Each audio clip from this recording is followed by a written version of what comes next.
Thanks, Cody, and thank you all for being here in person as well as on the Zoom.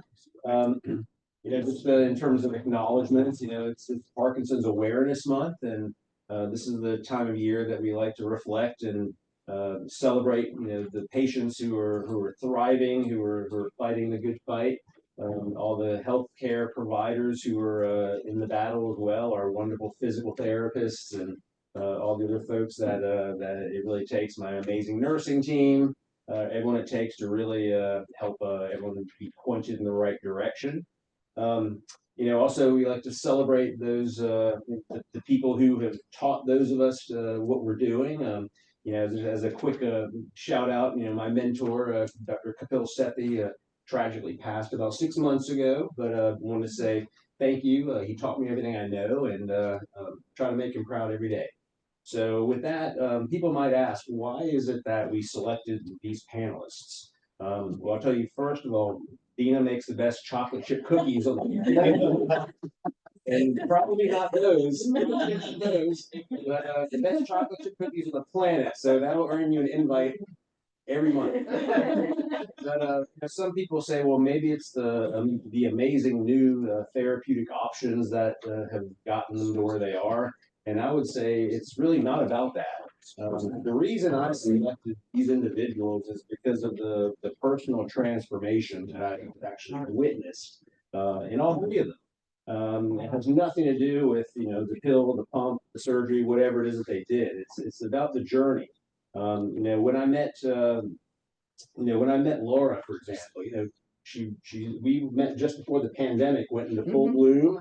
You had this horrific trip to the UK, and a lot of different things had kind of been going on, and she's single. Had stressors with kids, all the normal things that people do. And then, oh, by the way, she has Parkinson's, and it was really beating her up in a lot of different ways. And she didn't have a care partner necessarily to kind of help her understand what was happening, what was going on, what do I do? And you may not remember this, but one of the very first meetings we had of the sort of the younger onset Parkinson's group, your peers were actually very worried about you. They were noticing that physically you were not doing well, emotionally you were struggling, and every single one of them came up to me later and said, what can we do to help Laura? Wow. And so, you're gonna make me cry. So, and then here we go to, to step two. Why Deena and Scott? Scott's a physician. He's a very busy physician. He was working really hard and he was doing everything he could just to power through his day.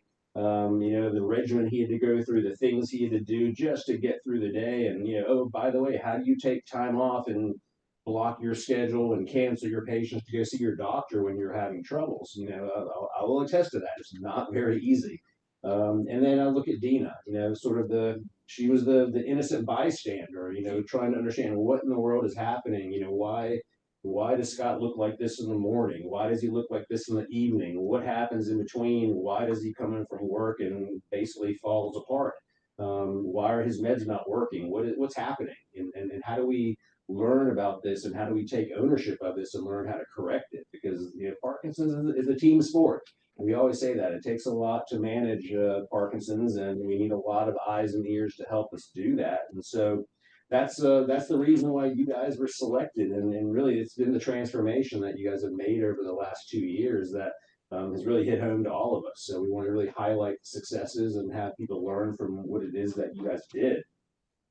So I'm going to start with you, Laura. If you don't mind disclosing, you don't have to, but your age and when you were diagnosed. No, I'm 62, and I was diagnosed in September of 2019 when I was 56. And what kind of work do you do? I'm a software engineer. So no stress there? No, not at all. I just finished the project that was a year long. I was working 60-hour weeks the last month. Couldn't have done that a year ago. Wow. And Scott, how old are you, and when were you diagnosed? I'm 58, I think. And, one of those things went across Michigan to stop count. But I was diagnosed in 2016. Okay. I think. It was the day after Muhammad Ali died. Wow. Wow. So I thought there was one Parkinson's patient for one Parkinson's patient.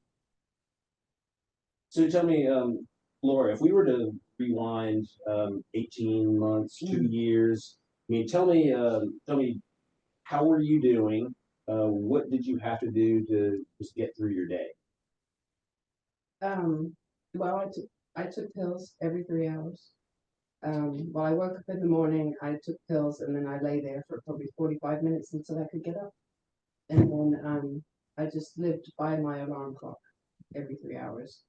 And it was very like this. And the only thing I could get, the only thing I could do was to work. I couldn't do anything else. That was it. I would finish work and lay on the couch. And social life? None, virtually none. Only occasionally would a friend come and see me, when I would let them. And I didn't go out. Sometimes I didn't leave my house, physically didn't leave my house for 10 days at a time. So it was very dire. And I was 60 pounds heavier. So it was pretty awful. And Scott, so, and Deena, maybe let's start with Deena. So 18 months ago or 2 years ago, what were you seeing and what did you notice and how was he getting through his day? We weren't. I mean, it was crisis.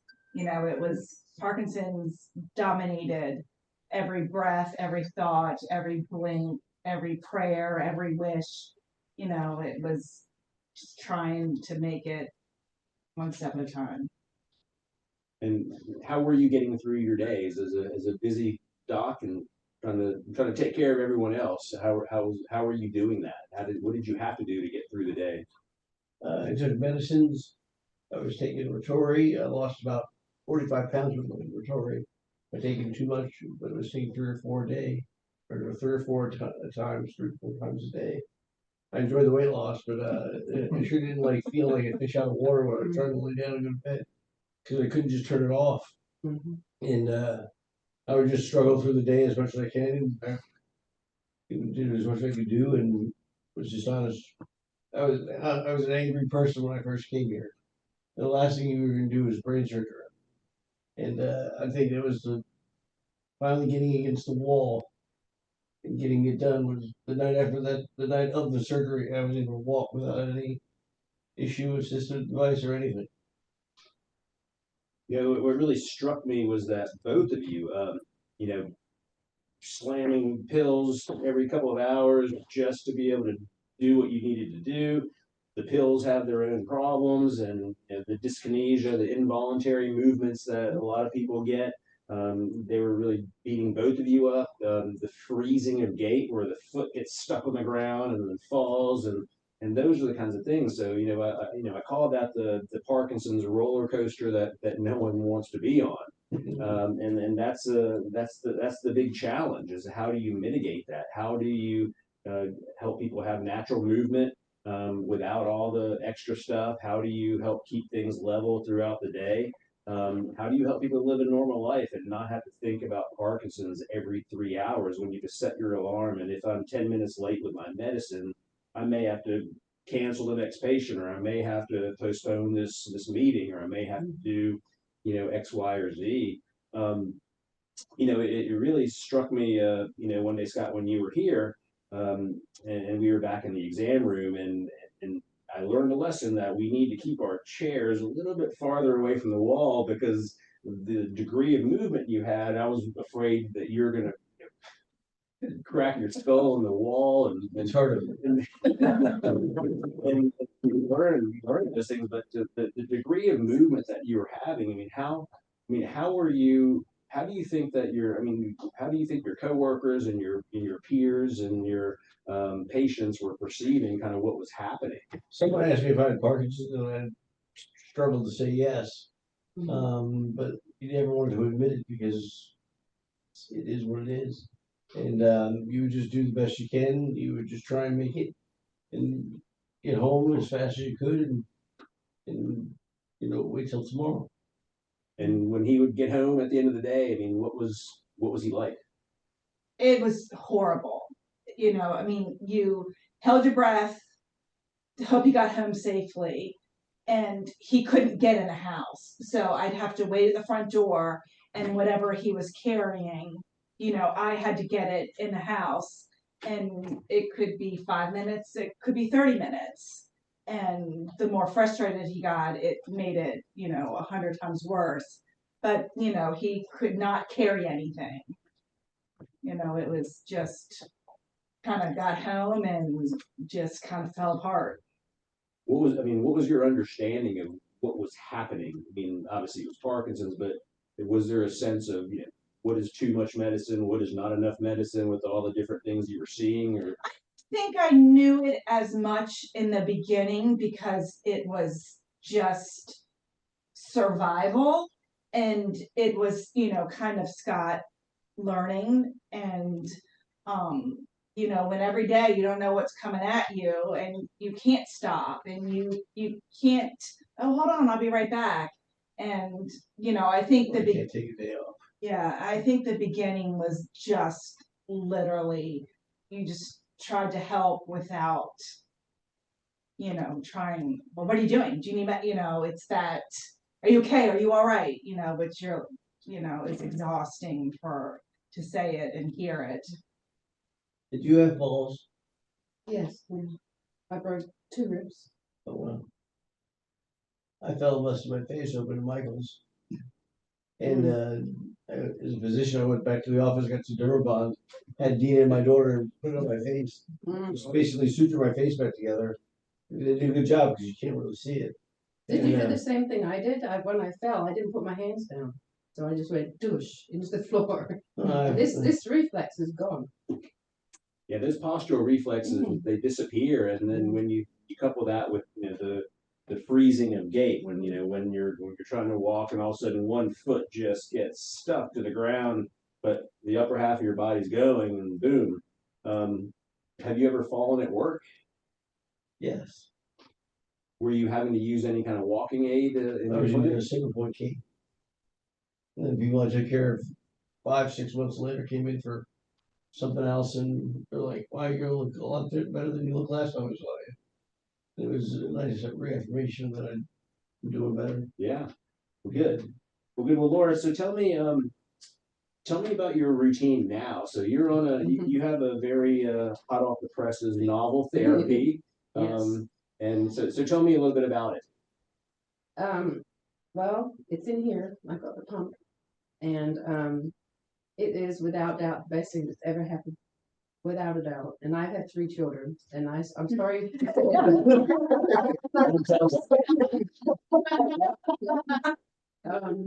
My routine now is normal. There's, I just wake up in the morning and get out of bed and go. I don't ever take it off, except when I'm showering. And I know that you're allowed to take it off at night if you want to, but I don't know why you would. Because I get up in the morning and feel really good. And I haven't felt this good emotionally or physically way before I was diagnosed. I mean, probably 10 years. I have a one of those bags you put around your waist for when I'm at home, so I don't have to carry it around with me. But when I'm out in public, I use a purse. But honestly, I had my waist bag on and I slung it around my back, and I played 9 holes of golf the other day. And I haven't played golf in 10 years. The last time I tried to play was before I was diagnosed. I couldn't even hit the ball. I didn't understand what happened to my swing. And now I went out and I was on a par 3, and I got to 6. I did my drive or whatever, and then I was 60 yards from the hole, and I chipped it into the hole. A birdie. I've never done that before. So yeah, my life is unbelievably different. But I would not suggest to improve your golf game, get part. No, I don't think that's the best thing. I definitely don't. I go out, I make plans, I keep my plans. I make multiple plans at the weekend. It used to be that I would finish work on a Friday, basically crawl to my couch, and then I was there until Monday when I had to get up for work. And if I took a shower and I did the dishes, I was pleased for my day.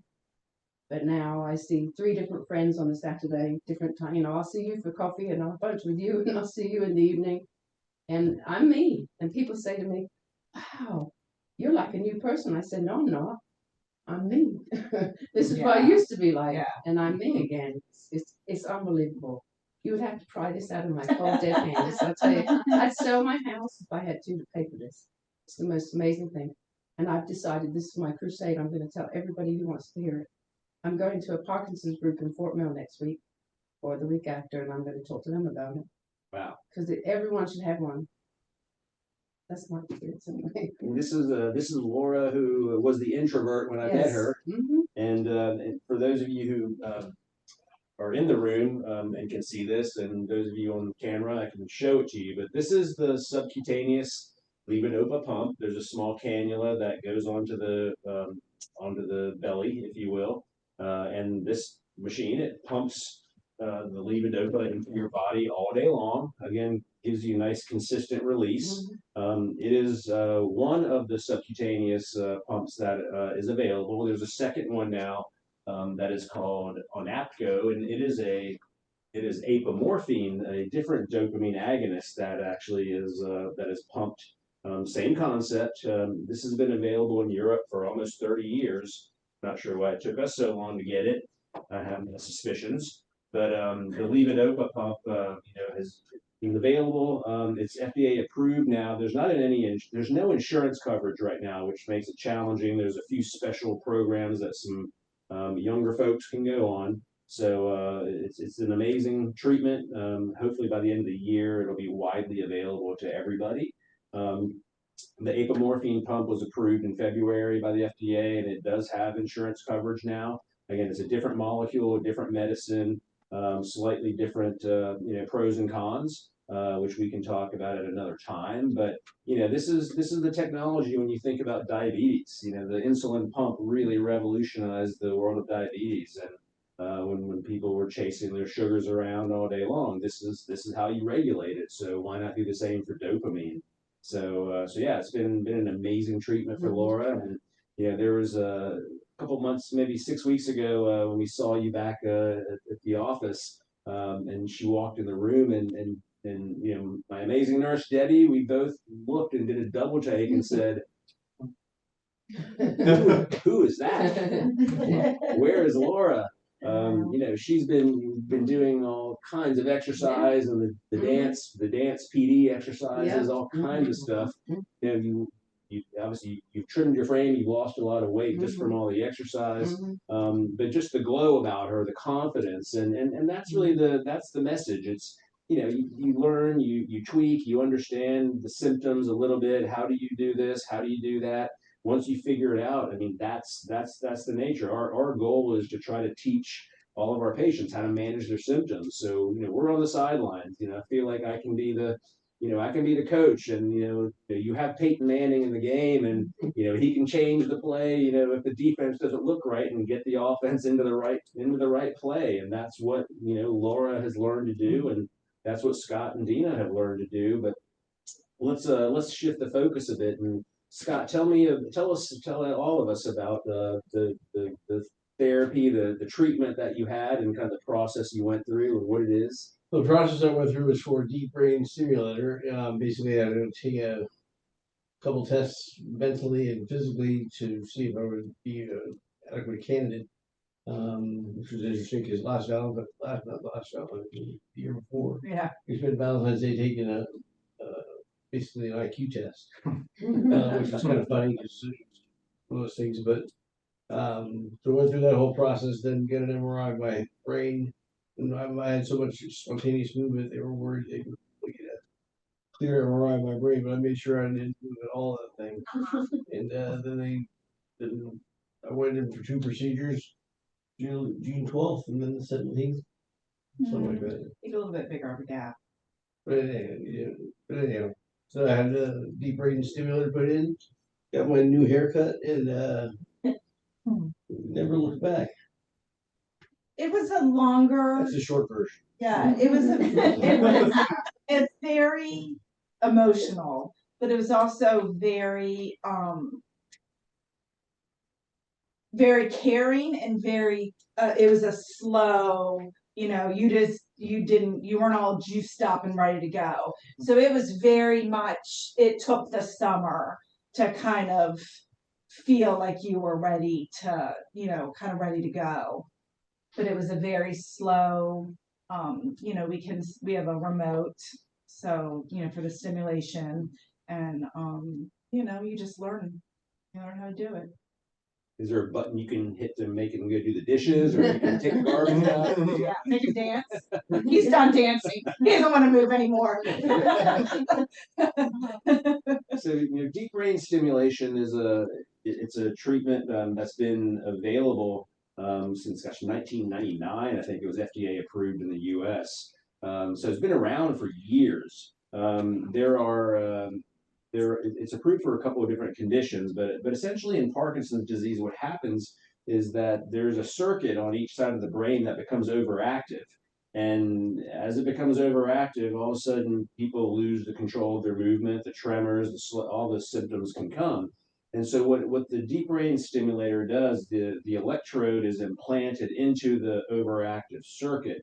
And then there's a small, what looks like a pacemaker that's implanted under the collarbone that sends the electrical signals into those electrodes that basically jams the overactive circuit and allows the natural movement to come back. And because the natural movements are back, we're generally able to reduce the medications. So a lot of those involuntary movements go away. So again, this has been an amazing treatment, and just to see Scott be able to, I mean, Yeah. in the old days, Run in the hallway. before the surgery, you would have to take, if you didn't take enough medicine, you know, you had all that freezing where your foot would just get stuck every time you would try to walk, and that would lead to falls. If you took enough medicine to overcome that, then all that dyskinesia and excessive movement would come out. So where is that happy medium? And that's where DBS has gotten Scott, where the pump has gotten Laura. One of the newer sort of iterations that's coming now with DBS this summer. Many of you have read, and there are a few questions that came in about adaptive DBS. So adaptive DBS uses the same machinery that's already, you know, in Scott's body. It's actually a software upgrade to the generator that's there. But essentially, what they're doing is using AI algorithms to learn your brain patterns. So for example, you know, what is the brain firing? What does that look like 10 milliseconds before someone's hand starts shaking, or before the foot freezes, or before something happens? And then it redirects the electrical current to go and basically zap the problematic brain activity to regulate it. So it's really learning each individual patient's brain activity, and how to really modulate that in real time. You know, currently the one that Scott has, and it's sending a uniform amount of electricity into those areas, you know, the way it was designed to do to control the symptoms. Over time, it can be modified with this new adaptive technology that it can predict what's going to happen before something happens, and then basically zap it. So neat things coming. I think there was a question that had come in about that, but that's what this Wow. sort of new adaptive Superman. with the new adaptive technology really is. So let's see here. So we've talked about, you know, kind of where this technology is, what you guys did to kind of get to your point. You know, my question, you know, for Deena, you know, tell me what advice would you give to other care partners? You know, how do you go from being sort of a bystander on the sideline saying, you know, what in the hell is going on with my husband all day long, to where you are now, where I think you have a really good sense of too much medicine, not enough medicine, where are things, how do I help, how do I back off? I mean, how would you advise other care partners in this journey? Definitely still learning, but you cannot lose yourself. Like, you know, you become all encompassed in trying to help this person that you love, that doesn't really know how to ask for help. And there's not a lot that you can do. I mean, if you think you have patience, you better ramp it up. And you got to you get some physical exercise, try to, you know, do all the things that everyone tells you to do, you know, try to stay on a routine, do things together. You know, it just becomes so easy to stop, and it's debilitating to stop. So you just kind of, you just got to work through it. You got to be open. You got to be honest. You got to be supportive, and you just keep going. Bring the glass of water when you can't move. Yeah. That's I what mean, I- definitely, you learn to always have definitely water, a snack. Scott's personality, he gets nervous. So when he gets nervous, it all goes to hell.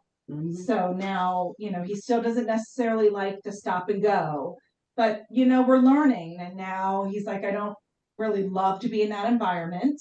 So you just don't get in that environment. And as you get better and stronger and, you get in a routine and you get back out, it's life changing. I mean, it is beyond life changing. On that note, if I could just say Yeah, one thing. please. My mother's still in England, and she's going to be 97 next month, and I've been too worried about flying to go and see her, and I'm going to go in September now. And yeah, I've decided I could get on a plane. That's the worst nightmare for the plane. And of course, even now I'm shaky because of this.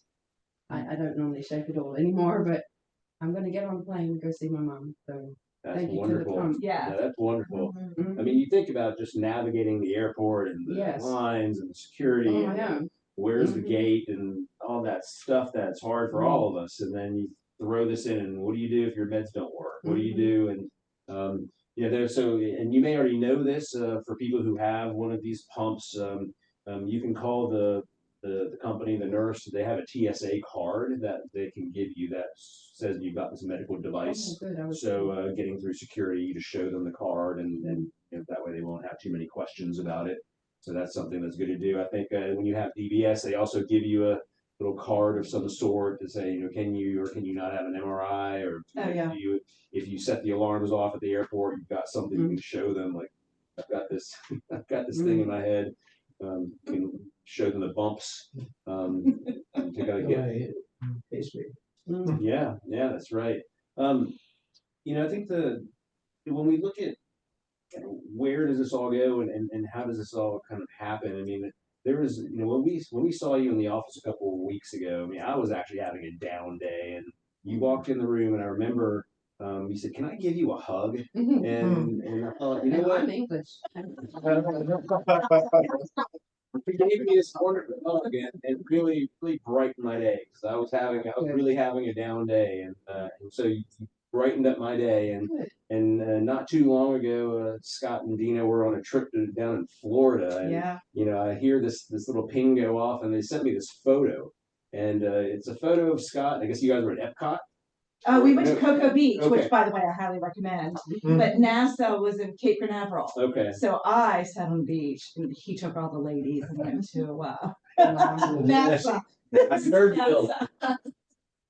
There's a picture of Scott, with the globe behind him, kind of holding up the world. Holding up the world, and that's what was meant to be. Yeah.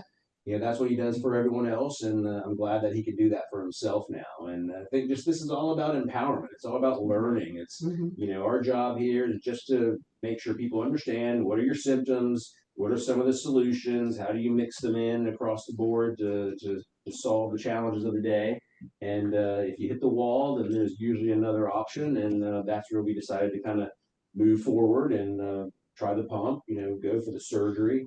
And I think it's just important for everyone out there to know there's always another treatment. There's always another thing. There's always hope. And that's the message, for Parkinson's Awareness Month. It's all What if you combine the two? So Oh my gosh. so there are patients who have combined the two. I mean, again, one of the pumps has been available for 30 years somewhere else. So there's a lot of patients who had DBS who may start to have other symptoms, and the pump might solve some of them. And there's certainly people on the pump that need DBS because sometimes tremor doesn't get controlled. So I think the mix and the match is going to be there. It's going to happen. It's just understanding, where's the place for each treatment. And don't be embarrassed, and don't, you get self-conscious and you get embarrassed, and it's debilitating. Yeah. And it's sad to see, because it doesn't have to be that way. And don't feel that way because you deserve better.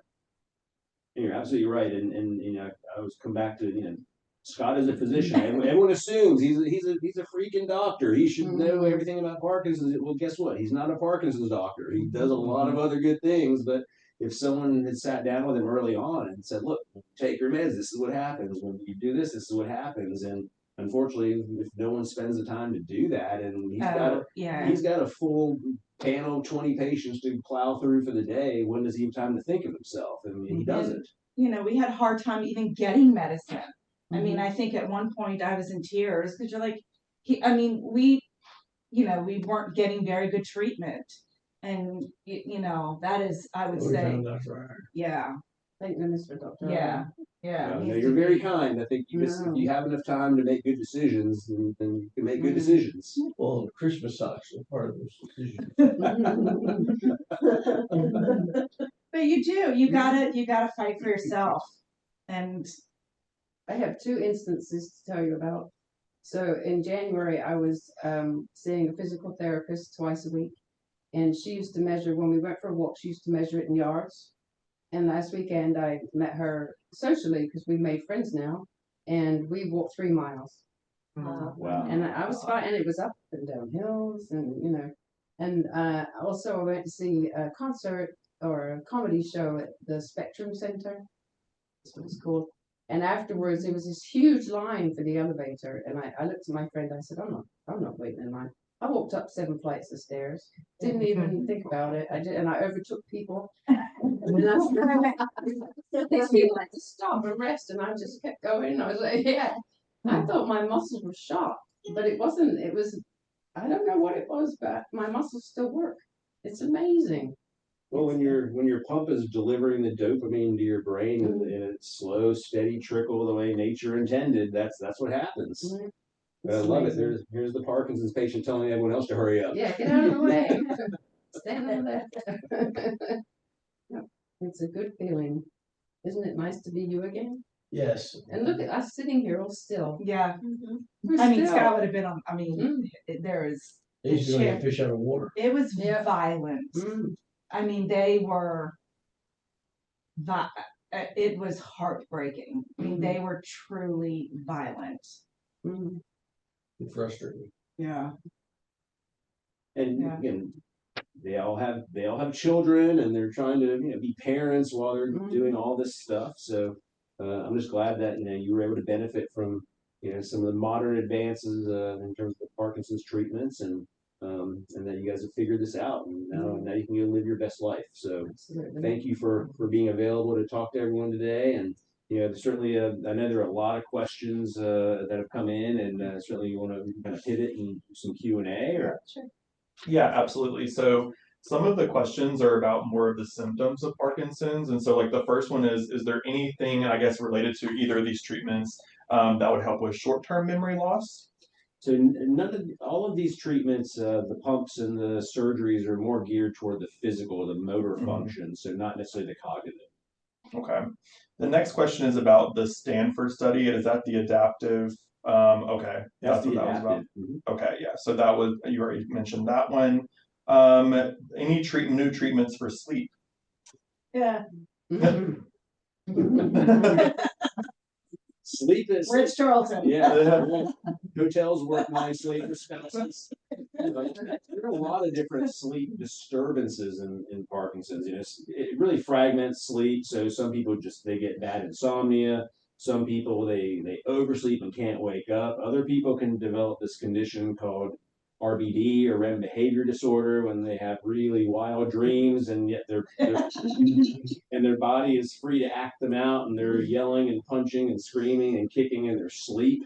They're having a nice restful sleep. Their spouses and friends may not be.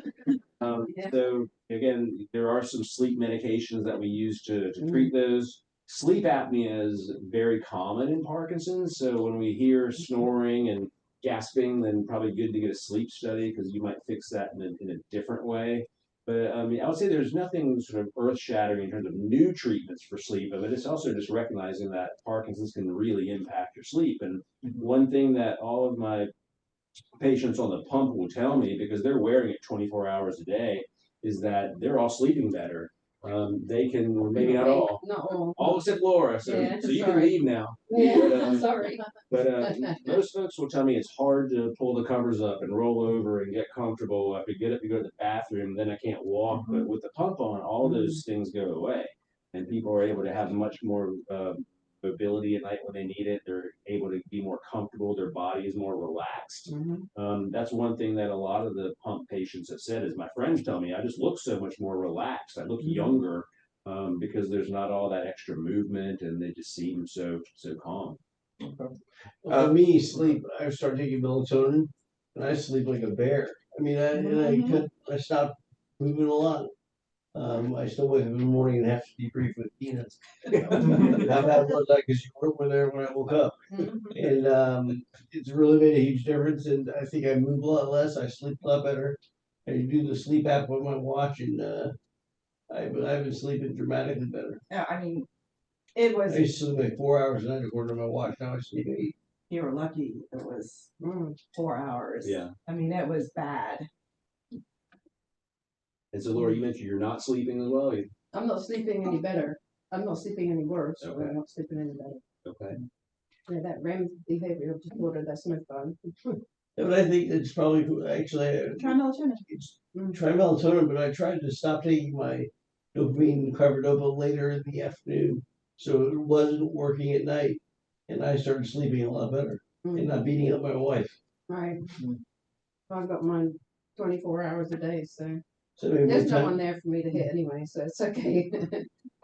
You could always, I mean, you could always try dialing it down a little bit at night just to see, but certainly, that's the nice thing about the pump. It's very adjustable. You can fine tune it. You can crank it up, crank it down. You can give yourself an extra bolus dose. You know, if you're going to be doing something really active, you need it more. So it's a very adjustable.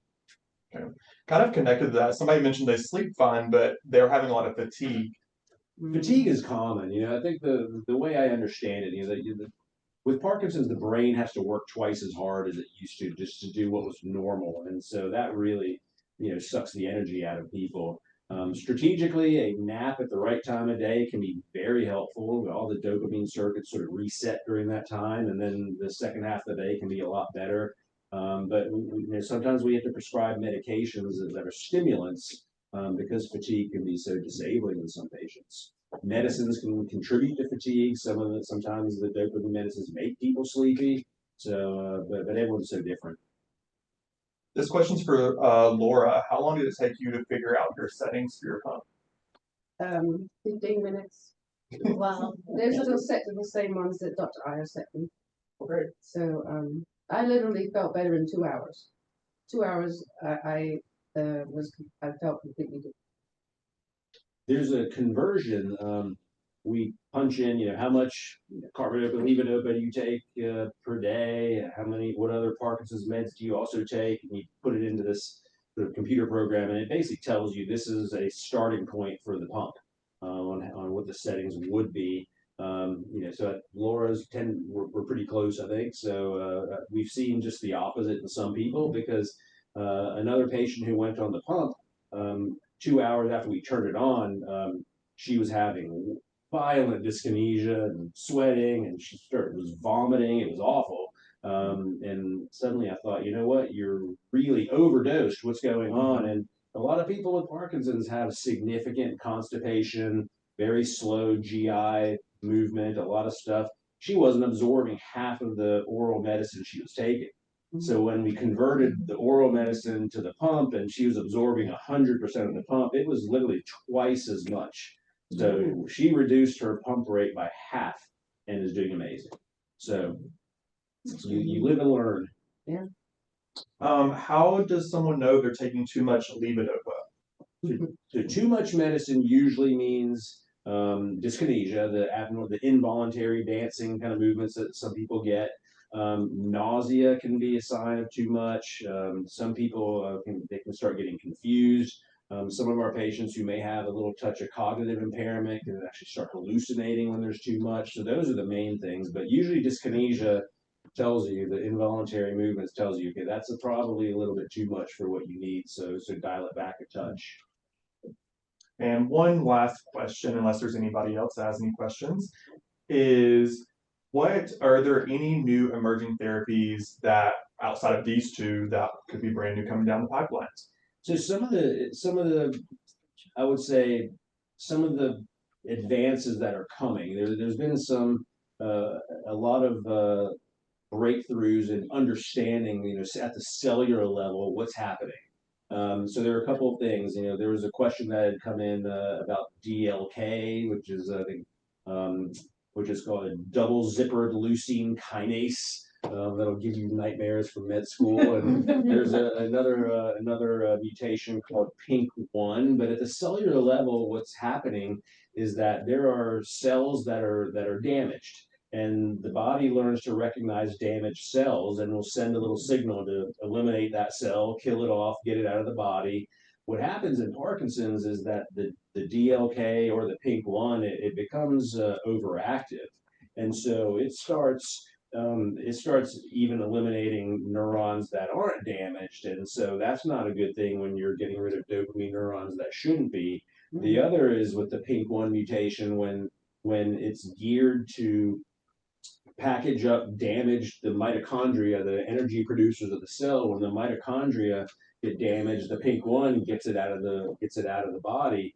But when PINK1 mutates, that doesn't happen. So all the damaged mitochondria start to accumulate in the body and starts to kill off those neurons. So the scientific sort of understanding of what's happening at the cellular level with these two targets is going to lead to new treatments to target those specific things. So if you've got something that's supposed to get rid of all the damaged cells, how do you fix that mutation and how do you apply that? So those are two things that are going to be coming, but those are new discoveries in terms of the science that's going to help develop new therapeutics that will ultimately slow progression of disease, which is something that we don't have anything for right now. Any other questions from anybody in the room? Yeah. I had DBS for essential tremor about 6 years ago, and about, let's say, 3.5, 4 years, it was great. But then it started, affects one way, shaving, possible, eating in public, can't do it. This adaptive DBS, is that something that would be, I think, not only helpful people with Parkinson's, somebody with DBS? Yeah, I think it absolutely could be. That's really the question because essential tremor is a different condition from Parkinson's. It's some of you are old enough to remember Katharine Hepburn.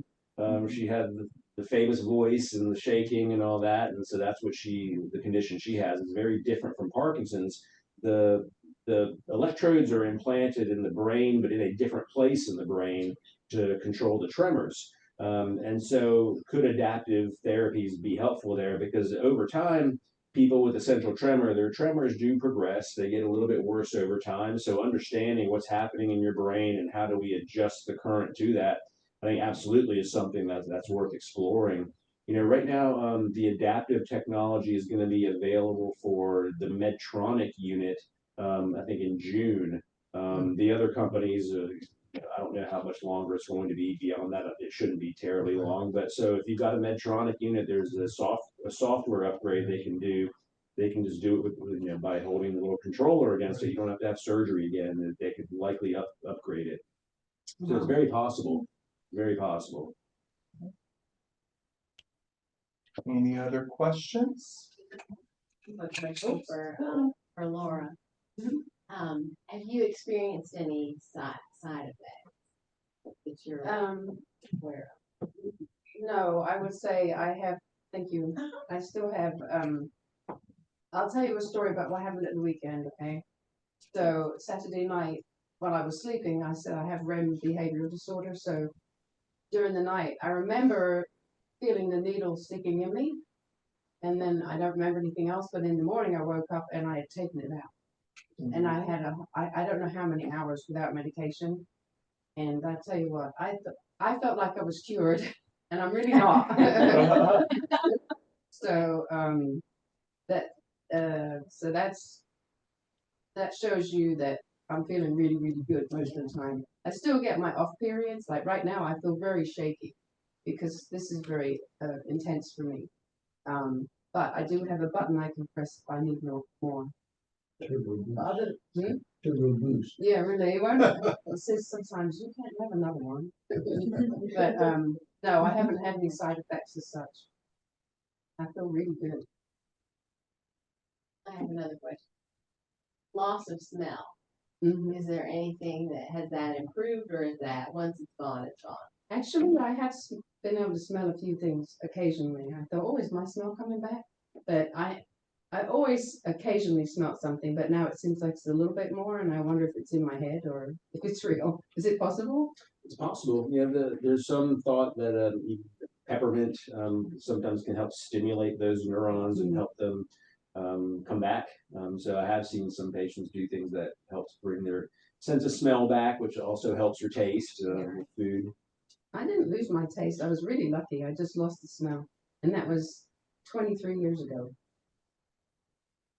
But because my son kept getting diaper rash, I couldn't understand it. I don't smell anything. So, but yeah, no side effects. Has any of your other patients had side effects? Apart from the skin stuff. The skin stuff, I mean, anytime you put anything into the skin, there's Mhm. risk of, getting inflammation, nodules, even infections. So we've seen that. I've seen one or two people that seems like their anxiety might have ticked upward. But again, don't know if it's definitely related to the infusion or just life circumstances. Hard to say, but I mean, kind of makes me wonder in these individuals. I think it may be the pump that's doing it. I mean, psychologically, some people have shared that I now feel like I'm tethered to something, and that doesn't feel good. And I try to remind them, well, I mean, it didn't feel good when you were having to take pills every 2 hours and they weren't working either, and you couldn't go anywhere. So it's a trade-off. I mean, there is some daily maintenance. You have to do something, but again, in general, it's usually smooth sailing. It's just a couple minutes. Oh, you just have to change the syringe in the pack. And you only have to do the can or every 3 days if you don't. I do mine more often, but every 3 days. So it's really minutes a day. And Scott, you have a remote control, right? So you can Deena has a remote. smart man. And usually charge once, they'll charge once a week. I think you can go a month. Is that right? You can go a month, but Thanks for charging. yeah. So it's like the longer you go, the more time it takes to charge. So if you get in a good, You do it once a Sunday. week. Yeah. Yeah. Do you ever click the settings to go up or down or change programs or Actually, he has locked. because you don't really need to? He hasn't, we have I mean, he's very low. He's only on a 2. Okay. So very. Some people, the amount of electricity it requires to control their physical symptoms, sometimes it'll mess with their speech or make it a little bit slurred, or maybe their balance gets a little bit goofy when the current is high. So they have the ability to change the programs and go up or down or shift it a little bit. So maybe when they're eating, they have great tremor control with a lot of electricity going. But maybe hard to have a conversation during that time for some people. So then they can dial it back down when they want to have a conversation and they're not eating. So sometimes a little bit of a trade-off, but thankfully with the advances and the way it's working now, most people don't have to pick and choose. And so glad to hear that you're on your setting and you're on your setting. You don't have to mess with it. It's great. I think now we're just, learning still sometimes a little bit too much medicine. But I think that, I don't know if that's circumstances or just how the day's going, if that's tired, but He still takes the carbidopa inhibitor. very minimal. Sorry. Yeah. Oh, okay.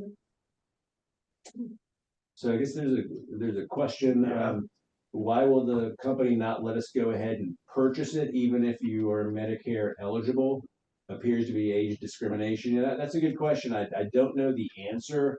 I mean, I've been told that if you try to purchase it, it's somewhere in the ballpark of $75,000 or $80,000 per year to have a device and to have the supplies and the medication. So But again, I don't know why they wouldn't let you, but I don't know that I would want to. But I mean, one pump has coverage now. The other pump should have coverage before the end of 25.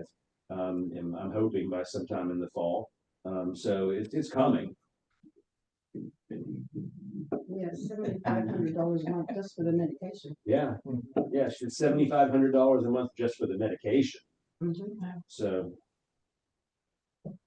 Any final comments, questions? If not, thank you guys so much for your expertise, Dr. Iyer. Thank you so much for your experience. Let's just have a round of applause for our panelists. Thank you so much.